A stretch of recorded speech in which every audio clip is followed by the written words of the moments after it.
জীবনে কঠিনতম সত্য হলেও সব কষ্ট প্রকাশ করতে নেই, তাহলে মানুষ মজা করার সুযোগ পায়।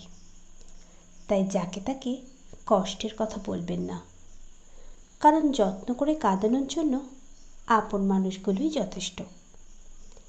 ভালোবাসা ও বন্ধুত্ব সঠিক মানুষের সাথে হলে জীবন বদলে যায়, আর ভুল মানুষের সাথে হলে জীবন শেষ হয়ে যায়।